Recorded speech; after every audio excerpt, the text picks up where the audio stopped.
Alas 3 pa lamang ng madaling araw, pero gising na si Aling Ellie. Tahimik ang buong eskinita. Tanging mahinang ugong ng electric fan at tilaok ng manok sa di kalayuan ang maririnig. Dahan-dahan siyang bumangon mula sa manipis na banig na inilatag sa sahig. Saglit siyang napahawak sa tuhod. "Aray!" bulong niya, pero agad ring pinigilan ang sarili. Sanay na siya. Sa isang sulok ng maliit nilang inuupahang kwarto, mahimbing na natutulog si Mika. Nakayakap ito sa lumang unan na halos lumabas na ang bulak. May nakabukas na notebook sa tabi nito.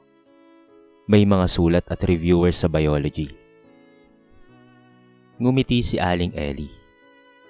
"Kahit puyat, lumalaban," bulong niya.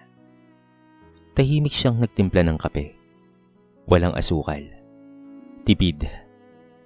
Sa ibabaw ng maliit na mesa, nakaayos na ang lalagyan ng bagong alamang. Kagabi niya pa ito hinalo at tinimplahan. Asin, konting asukal, at lihim niyang sangkap. Tanging tiyaga lamang ang kanyang puhunan. Umupo siya at nagsimulang ilipat ang bagoong sa maliit na plastik na lalagyan. Maingat.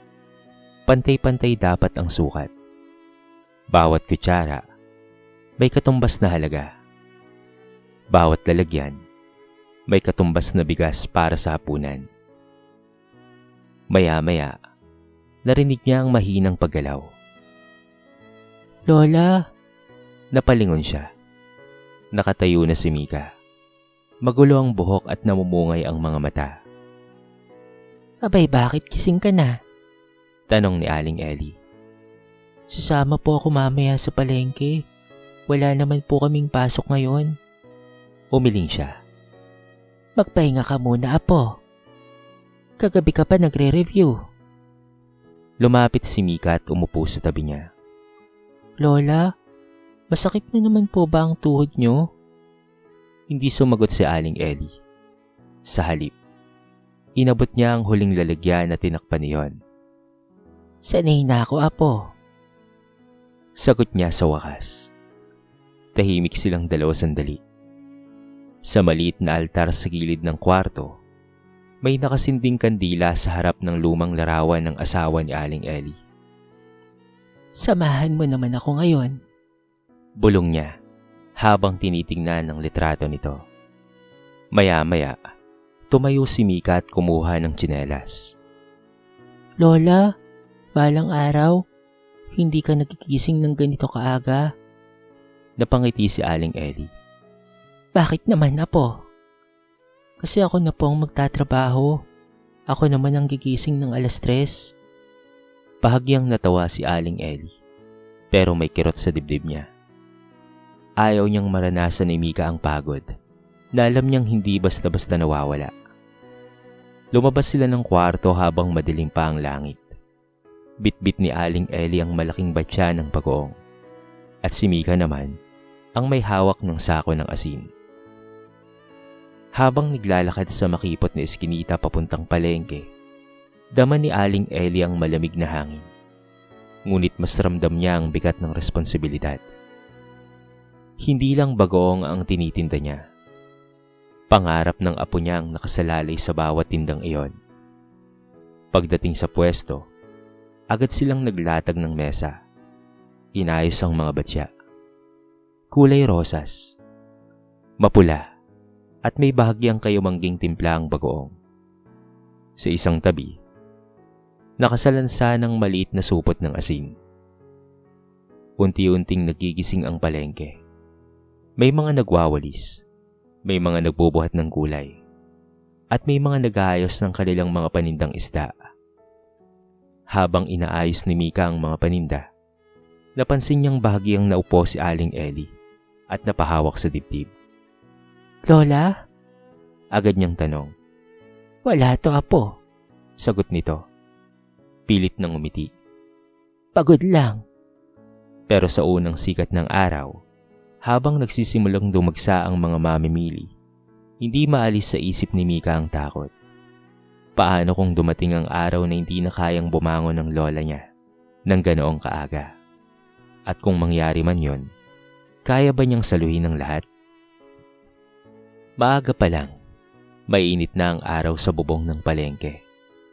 Abala si Aling Ellie sa pagsasandok ng bagong habang si Mika naman ay nagbibilang ng sukli. "Magkano to, iha?" tanong ng isang ale. "50 po, Nay." Magalang na sagot ni Mika.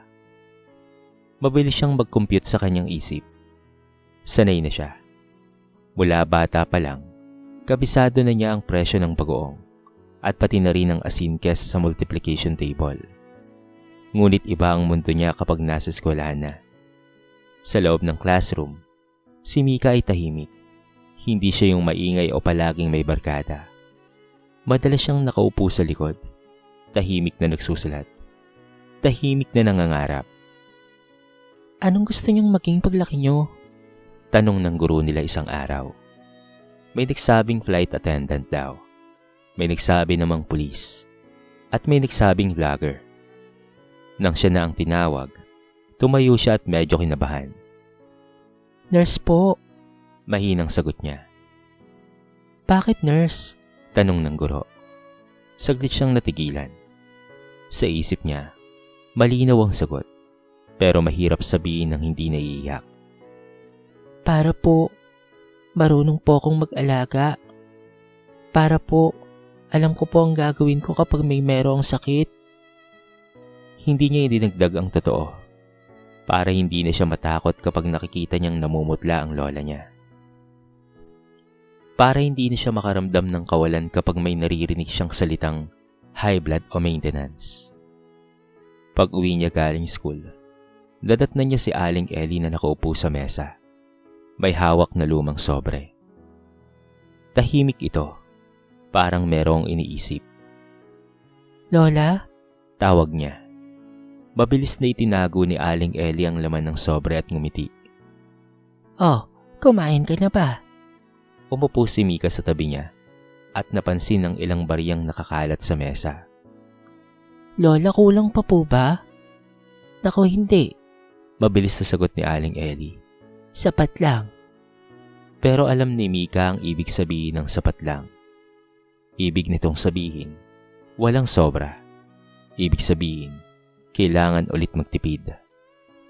Isang gabi, habang akala ni Aling Ellie ay tulog na siya, narinig ni Mika ang mahinaong hikbi. Mula sa likod ng manipis na kortina, nakita niya ang lola niyang nakayuko, hawak ang lumang hikaw, ang tanging alaala ng kanyang yumaong asawa. "Paano ko pa pagkakasyahin?" bulong nito. Kumirot ang dibdib ni Mika. Bigla niyang naalala ang mga kwento ng lola niya, kung papaano siyang iniwan ng ina noong sanggol pa lamang siya. "May pangarap din ako noon," minsang sabi ni Aling Ellie. "Pero mas masarap to pa rin ang pangarap ng mahal mo." Hindi alam ni Mika kung matutuwa ba siya o masasaktan. Ayaw niyang maging dahilan ng pagod ng lola niya. Kinabukasan, habang naglalakad sila papuntang palengke, bigla siyang nagsalita. "Lola, pwede po ba akong mag-working student pag senior high na ako?" Huminto si Aling Ellie. "Abay, bakit naman?" "Para po makatulong ako." Baigpit ang hawak ni Aling Ellie sa batya ng bagoong. "Hindi kita pinalaki para magtrabaho ng maaga," sabi niya. "Ang trabaho mo lang ay mag-aral." "Pero Lola, huwag mo na akong unahan sa pagod." Mariing sabi nito, pero nangingilid ang luha. "Habang kaya ko, ako muna ang bahala."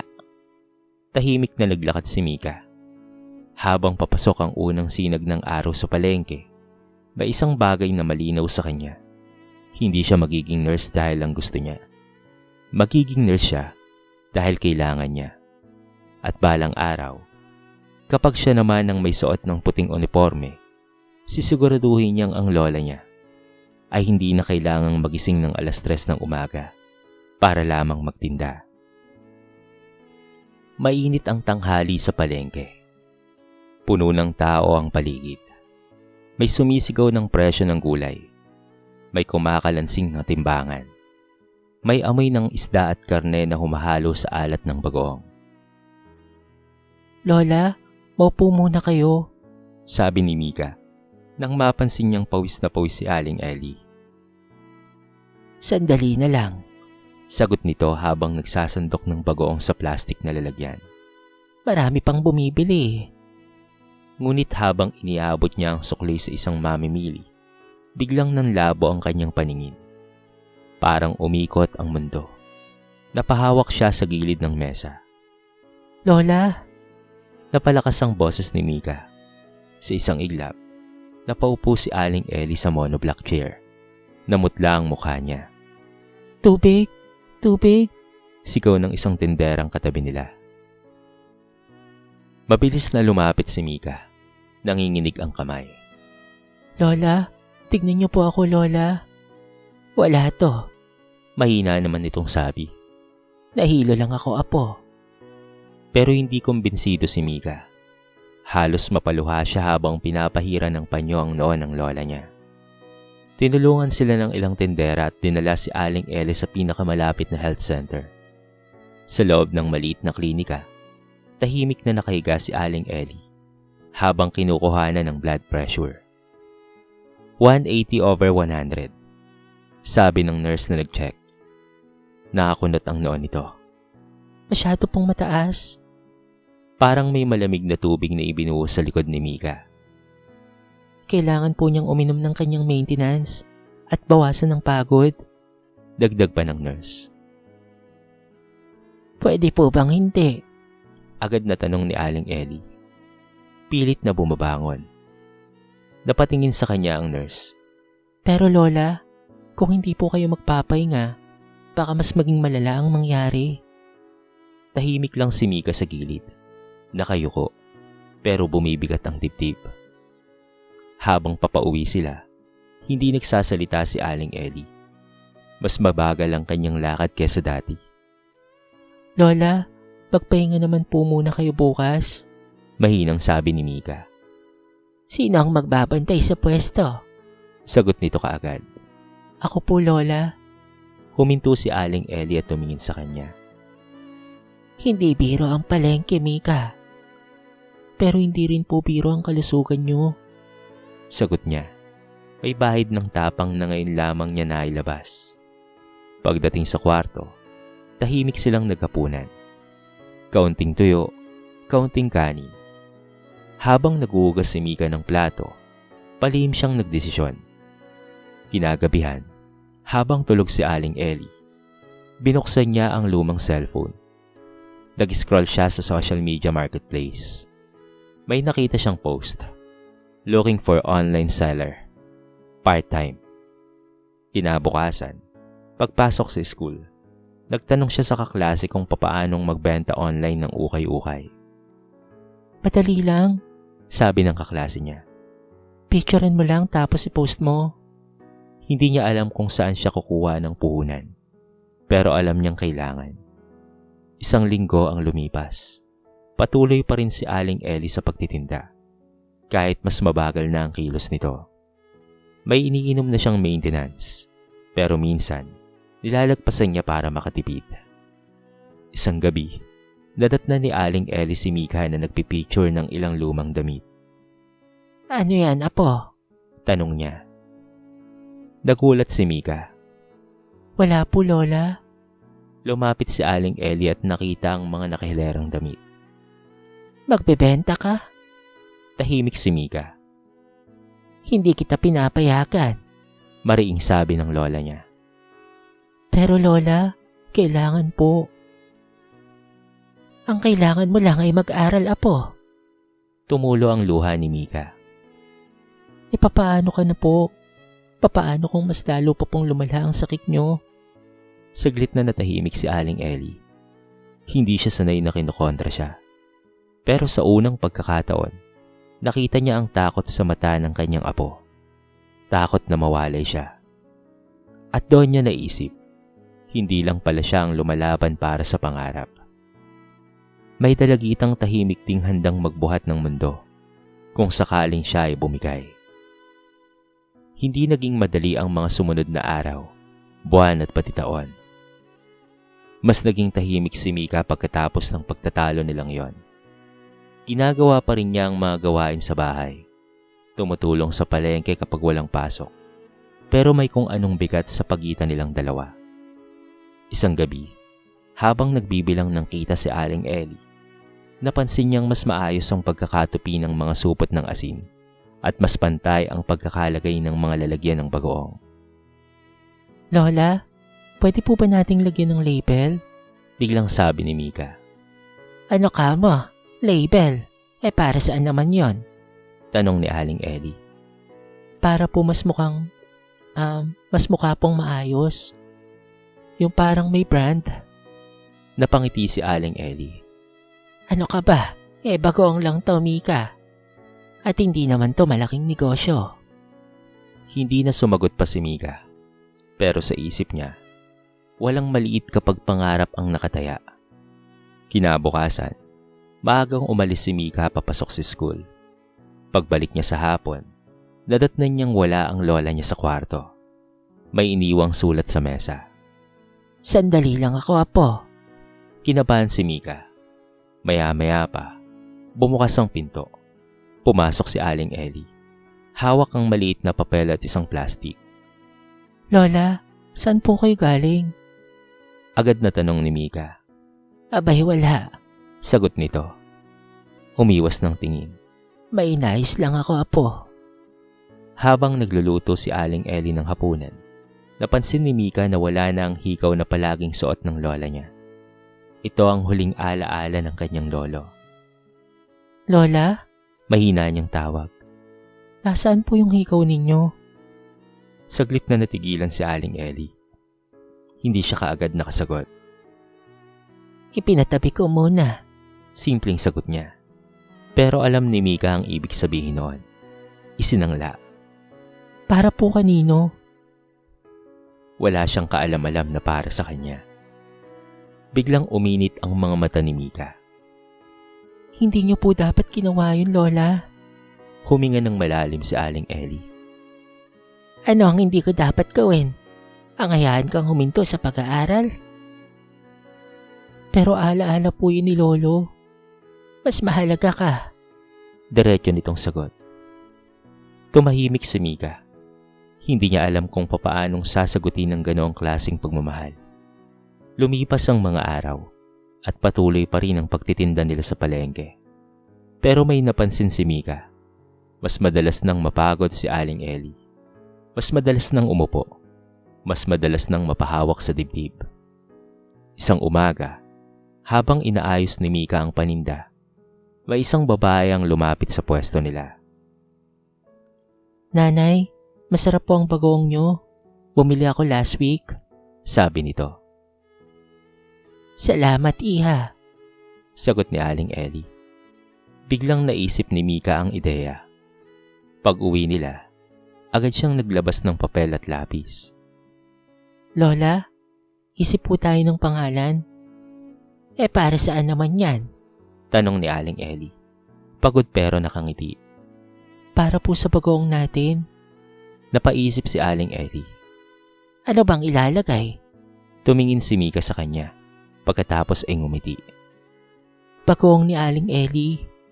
Napatawa si Aling Ellie. May pagganyan-ganyan ka pa. Hindi po yan pagganyan-ganyan, Lola. Sagot ni Mika. Simula po yan ng isang negosyo. Sa gabing iyon, habang natutulog si Aling Ellie, tahimik na nagdodrawing si Mika ng simpleng label. May maliit na puso sa gilid at nakasulat. Bagoong ni Aling Ellie. Lasang may alaga. Habang sinusulat niya yon, may isang pangako siyang binuo sa kanyang sarili. Kung kayang isakripisyo ng lola niya ang alaala ng nakaraan para sa kinabukasan niya, kakayanin rin niyang gumawa ng paraan para hindi na ito muling mawalan. Hindi pa man nila alam, pero sa simpleng papel na yon, unti-unti nang nagbabago ang takbo ng kanilang buhay. Unang linggo pa lamang ng paglalagay nila ng simpleng label, May kakaibang nangyari. Nanay, bago po yung packaging nyo ha. Puna ng isang suki habang tinitingnan ang lalagyan ng bagoong. Abay oo, gawa ng apo ko. May halong yabang sa sagot ni Aling Ellie. Ngumiti si Mika sa gilid. Medyo nahihiya pero may konting saya sa dibdib. Hindi naman kaagad dumagsa ang mga tao. Hindi naman biglang dumoble ang kita. Pero may napansin sila. Mas maraming nagtatanong. Mas maraming bumabalik. Mas mukhang malinis na, nanay ah, sabi ng isang mamimili. Pwede ba tong pangregalo? Tanong naman ng isa. Parang unti-unting nagkaroon ng bagong anyo ang simpleng pwesto nila sa palengke.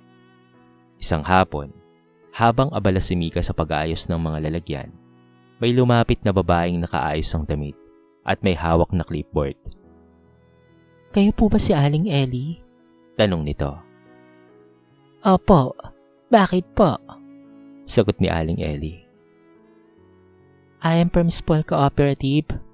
Tinutulungan po namin ang maliliit na vendor na mapalago ang produkto nila. May nakapagsabi po sa amin patungkol sa bagoong ninyo. Nagkatinginan sina Mika at Lola Ellie. Libre po ang training. Tuturuan po kayo ng tamang pagpe-preserve, tamang labeling, at pwede rin po naming i-display sa maliit na weekend market. Parang nanikip ang dibdib ni Mika dahil sa excitement at takot. May bayad pa? Agad na tanong ni Aling Ellie. Naku, wala po. Pero kailangan nyo pong umattend ng seminar. Hindi ka agad sumagot si Aling Ellie. Hindi siya sanay sa mga ganoong bagay. Sanay siya sa palengke lang, sa tawaran, at sa suki. Pag-alis ng babae, agad na nagsalita si Mika. Lola, pagkakataon na po to. Nako, baka mamaya ay scam lang. Sagot ni Aling Ellie. Lola naman. Tahimik silang nagbenta buong maghapon. Pero halata ang iniisip ng dalawa. Kinagabihan, habang kumakain ng hapunan, muling binuksan ni Mika ang usapan. Lola, paano po kung subukan lang natin? Wala naman po sigurong mawawala. May mawawala, apo. Mainang sagot ni Aling Ellie. Ano po yun, Lola? Yung oras ko sa pwesto. Doon natahimik si Mika. Alam niyang bawat araw na hindi sila magtinda, may katumbas na bawas sa kanilang kita. May katumbas na bawas sa panggamot, sa pangbaon, at sa pangbayad ng renta. Pero alam rin niyang kung hindi sila susubok, mananatili silang ganoon. Ilang araw ang lumipas bago nagdesisyon si Aling Ellie. Sige, isang seminar lang ha, sabi niya. Subukan natin. Parang batang napatalon sa tuwa si Mika. Dumalo sila sa maliit na barangay hall kung saan ginaganap ang seminar na nasabi. Doon, unang beses narinig ni Aling Ellie ang mga salitang branding, market expansion, at reseller. Medyo nalilito siya. Pero habang nakikinig si Mika at masiglang nagsusulat ng notes, may nakita si Aling Ellie sa mata ng apo niya. Isang liwanag. Pag-uwi nila, pagod pero masaya si Mika. Lola, pwede nating dagdagan ng maliit na bote. Tapos pwede tayong mag-post online. Napaupo si Aling Ellie. Sa unang pagkakataon, naisip niya, baka nga hindi lang para sa pang-araw-araw ang laban nila. Baka may mas lalo pang mararating ang amoy ng bagoong niya. Ngunit sa gitna ng pag-asa, may isang katotohanang hindi niya masabi. Mas mabilis na siyang mapagod ngayon. At habang lumalaki ang pangarap ni Mika, palalim naman ng palalim ang takot niya. Iniisip niya kung kaya niya pa bang samahan ito hanggang dulo. Dumating ang mga buwan na parang mas mabilis ang takbo ng oras. Unti-unti, naging pamilyar sa ilang tao ang pangalan na bagoong ni Aling Ellie. Lasang alaga. May ilang small orders mula sa mga kapitbahay. May isang reseller sa kabilang barangay na kumuha ng 10 bote. Hindi pa ito malaking tagumpay, pero sapat na para umiti si Mika ng mas malaki. Sapat na para magkaroon ng konting pag-asa si Aling Ellie. Ngunit kasabay ng pag-angat ng kanilang munting negosyo, mas ramdam rin ang panghihina ng kanyang katawan. Mas madalas na ang paghawak niya sa mesa kapag tatayo. Mas madalas na ang pag-inom ng tubig. Minsan, hindi niya na natatapos ang isang buong araw sa palengke. Lola, ako na. Madalas na sabihin ni Mika. Hindi pa ako baldado. Pilit na biro ni Aling Ellie. Pero alam nilang pareho, may nagbabago. Isang umaga, habang naghahanda sila papuntang palengke, napansin ni Mika na tahimik ang lola niya. Nakaupo lang ito sa gilid ng kama. Hawak ang dibdib. Lola? Lumapit siya. Parang nahihirapan akong uminga. Mahinang sagot nito. Nanlamig ang kamay ni Mika. Hindi na siya nag-isip pa. Tinawag niya ang kapitbahay at nagpasama sa health center. Ngunit bago pa man sila makarating, halos hindi na makapagsalita si Aling Ellie. Sa ospital na sila dinala. Sa loob ng emergency room, pakiramdam ni Mika ay bumalik siya sa pagiging maliit na bata. Nakaupo siya sa labas. Hawak ang cellphone habang nanginginig ang kamay. High blood complication, sabi ng doktor matapos ang ilang oras. Na-stress at napagod masyado ang lola mo.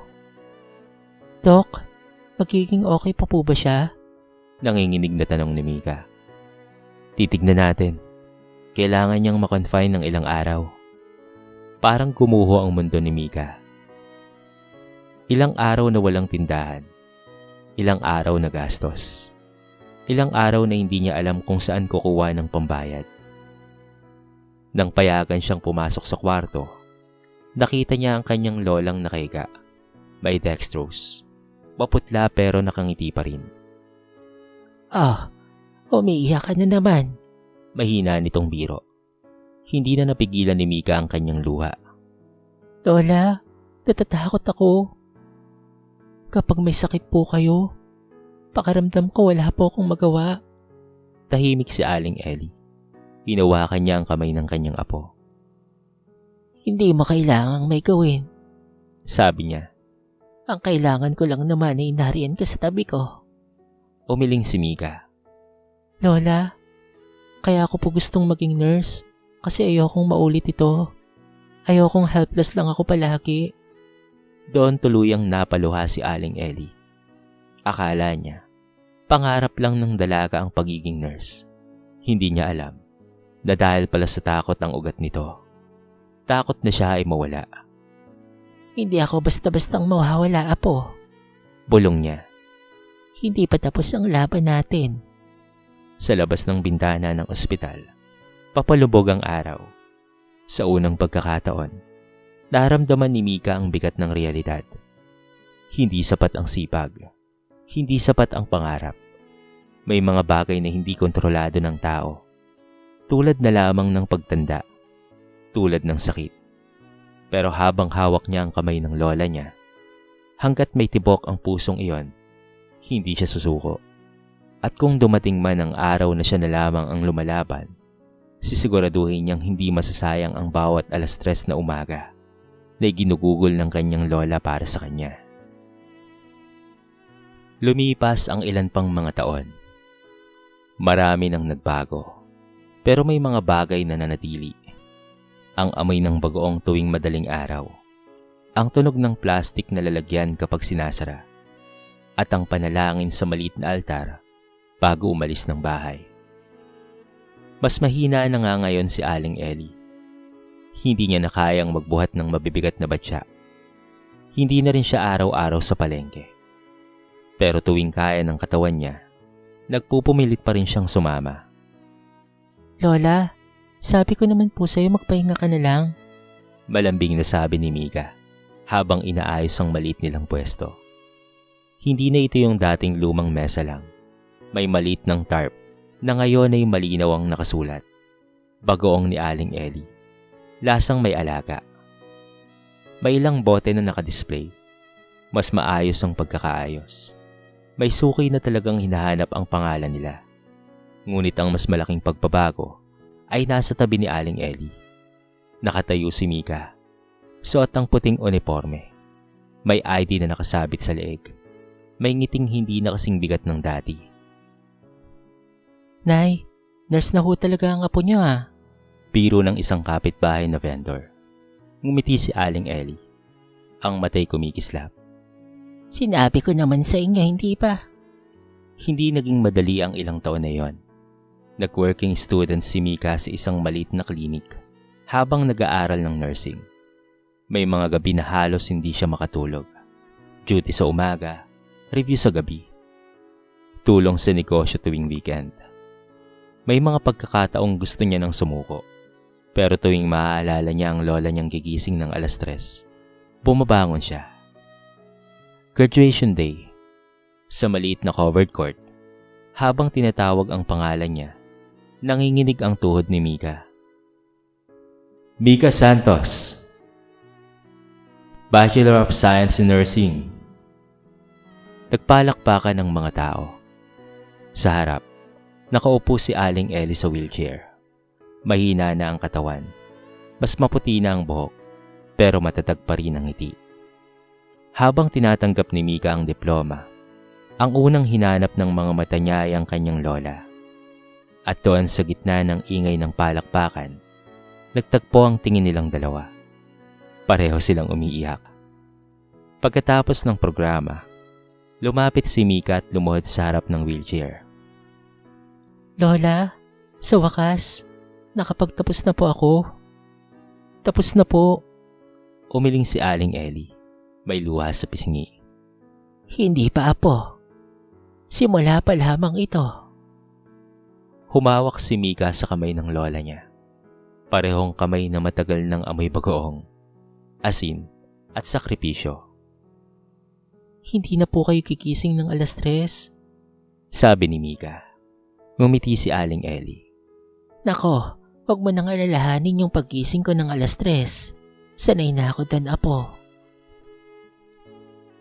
Makalipas ang ilang buwan, nagsimula si Mikang mag-volunteer tuwing day off sa palengke. Nagbibigay siya ng libreng blood pressure check-up doon sa mga matatandang vendor. Libre lang po. Nay, check-up po. Lagi niyang sabi. Sa gilid, nakaupo si Aling Ellie. Tahimik na nanonood. Ang ibang nagpapacheck up ng libre ay bumibili ng kanilang panindang bagoong. Tuloy-tuloy rin ang pagbebenta nila ng bagoong online at marami rin namang bumibili sa kanila. Malaking bagay na siyang nakakatulong sa kanilang pang-araw-araw at sa kanilang munting ipon. Hindi man sila naging mayaman at hindi man naging mas malaki ang pwesto niya, pero sa bawat bote ng bagoong na may nakasulat na pangalan niya, may nakaukit na kwento. Kwento ng isang lola na hindi sumusuko. Kwento ng isang apong lumalaban. At sa tuwing may bagong customer na nagtatanong kung bakit lasang may alaga ang nakalagay sa label, ngumingiti si Mika. Sapagkat alam niya, hindi kayang tapakan ng amoy bagoong ang pangarap. At kung minsan, doon mismo nagsisimula ang tagumpay. Dahil sa pagtitinda nila ng bagoong, at dahil sa pagtatrabaho ni Mika bilang isang nurse, naaalagaan at naipapagamot na niya ang kanyang lola. Pagaman hindi naman na maibabalik ang dating lakas nito sapagkat matanda na, pero masaya si Mika sapagkat naibibigay niya ang tamang maintenance para sa kanyang lola. Hindi na rin sila nagkukulang sa pagkain. At kahit papaano, kapag gusto nilang mamasyal, ay nakakapasyal silang maglola sapagkat meron silang perang nahuhugot. Simple lamang ang kanilang buhay. Hindi marangya, pero masaya. Hindi sobrang ginhawa, pero mas magaan kesa sa dati. At ang pinakamasarap sa pakiramdam, nakakatulong pa sila sa kanilang kapwa sa pamamagitan ng pagvo-volunteer sa palengke.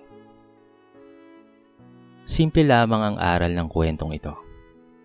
Sa buhay, ang tagumpay ay hindi lang nasusukat sa yaman. Nasusukat rin ito sa tibay ng puso, sa pagmamahal sa pamilya, at sa lakas na bumabangon kahit paulit-ulit kang nadapa. Ang bawat maliit na sakripisyo at pagmamahal ay may kapalit na tagumpay. Minsan, Hindi sa material na bagay, kung hindi sa damdamin, relasyon, at higit sa lahat ay sa dangal. Dito na po nagtatapos ang ating maiksing kwento sa araw na ito. Sana po ay nagustuhan nyo. At sana po ay kinapulutan nyo ng maraming aral. Kayo mga kabarangay, anong masasabi nyo sa ating kwento? I-comment nyo naman po sa baba ang inyong mga reaksyon at babasahin natin ang lahat ng yan.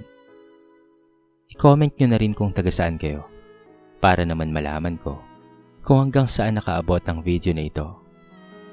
Paki-like and share na rin po ang ating kwento para mapakinggan rin ng iba. At kung bago ka pa lamang sa ating channel, baka naman pwedeng pakihit ang subscribe button at bell notification button para palagi kang updated sa mga bago nating upload na katulad nito. So paano mga kabarangay? Hanggang sa muli, thank you so much and peace out!